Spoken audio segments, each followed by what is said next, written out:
How's it going, everybody? I hope you're all doing well. Okay, so Michel de Montaigne was a 16th century French Renaissance writer and philosopher. And in this context, what's really important to understand is that he was the first to use the word essay to describe a piece of writing. Actually, that's the title he uses for his own collection of thoughts. But we have to be careful here, because he didn't mean by it what we take the word to mean today.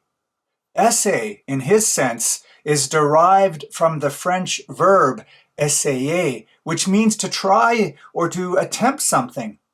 And so that's what he means by essay. In other words, what he's writing isn't anything like the formal essay that we're taught at school. You know, an essay with a thesis and a certain structure and so on. No, for him, writing was a form of real exploration. And so it was more organic and unsystematic and filled with lots of digressions. Okay, but there's more. Because these writings, these explorations of his, they were deeply existential. That's to say, they're inquiries into who he is.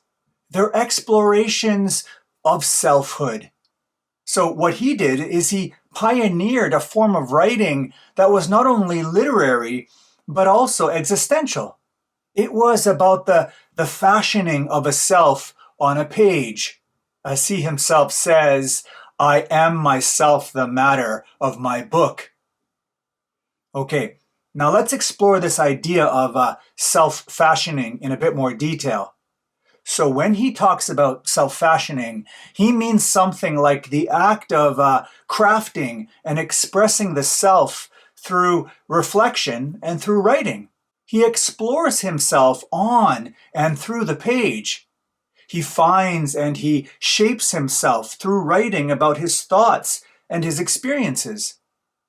Okay, but the key about all this for Montaigne is that he has to be relentlessly honest, even when honesty reveals inconsistencies or contradictions or doubts, which are all ultimately elements of a truthful life for him.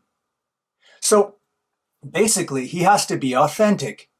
Self-fashioning, in other words, is inseparable from authenticity. And what's more, all this, it's really, really hard work too.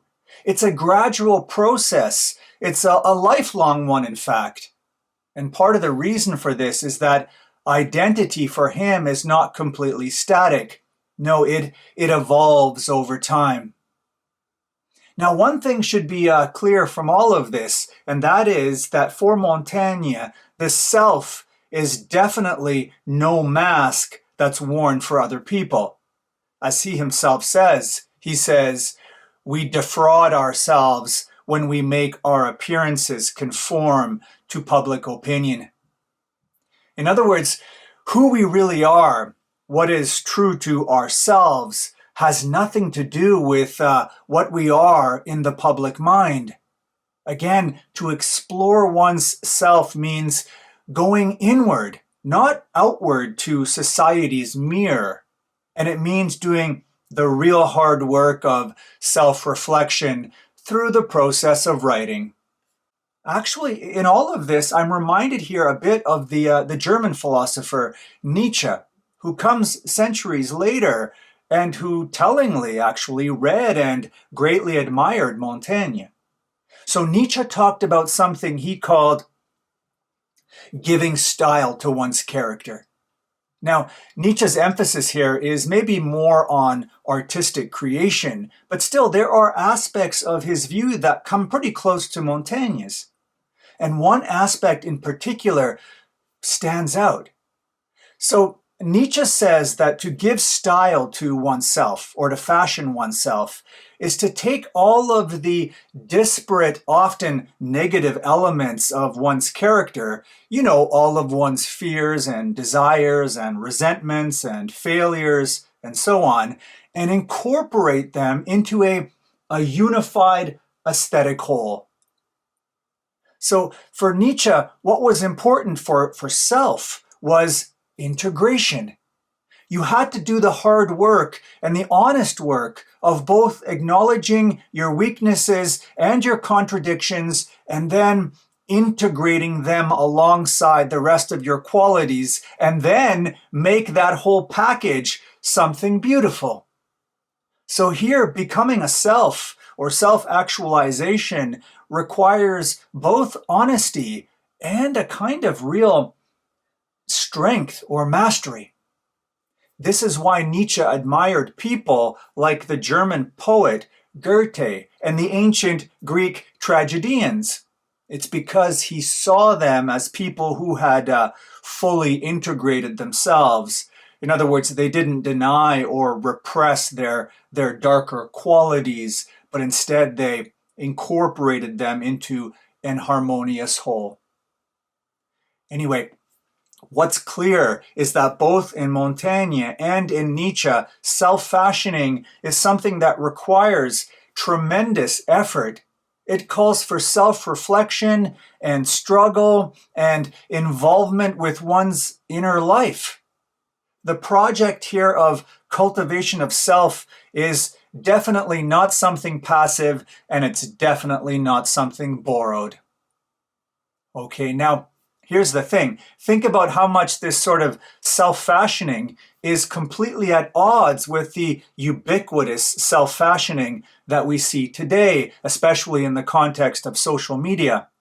On social media like Instagram or LinkedIn and so on, we also get a kind of self-fashioning, but it could not be more different from the sort of thing that we see in Montaigne and Nietzsche. What self-fashioning is all about in our current age just boils down to a kind of branding. It's about putting together a marketable image of oneself that can be easily recognized and then, of course, circulated. In other words, here, the self becomes a brand and it becomes an avatar, something external to oneself, and it becomes something smooth and pleasing and sellable to other people. And it's something assembled through filters and trends and algorithms, where all negativity gets suppressed and only those qualities that generate approval get projected. So this self-fashioning, it has very little to do with authenticity or about the transformation of personal contradictions like in Montaigne and Nietzsche. And it has nothing to do with introspection and artistic and personal integration. No, instead, today's self is more like a curated facade that's untethered from real life and something streamlined for as much visibility and approval as possible. And maybe most importantly, today's self-fashioning demands little of the labor that Montaigne and Nietzsche talk about. You know, going deep inside of oneself and being honest and taking the time to reflect and testing oneself and working to incorporate what is worst about oneself into a larger, harmonious whole. The larger point is that what was once the deep philosophical labor of self-fashioning seems to have become something resistance-free and flattened and basically trivialized. It's become merely a kind of surface performance.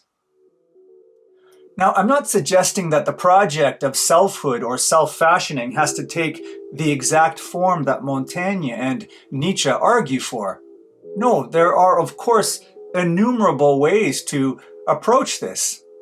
But that said, Montaigne and Nietzsche are useful here because, at the very least, they remind us that the self is not simply something to display and to do so virtually, but it's something to work hard on and something to struggle with. This is what's needed if we want to become genuinely and artfully ourselves. A real existential and organic commitment is needed. You know, Montaigne tells us that he studies himself more than any other subject. Now, here's the thing. I don't know if that's too much or not, but if Montaigne could manage a whole lifetime of this, surely we could at least spare a few honest essays of our own. Bye for now.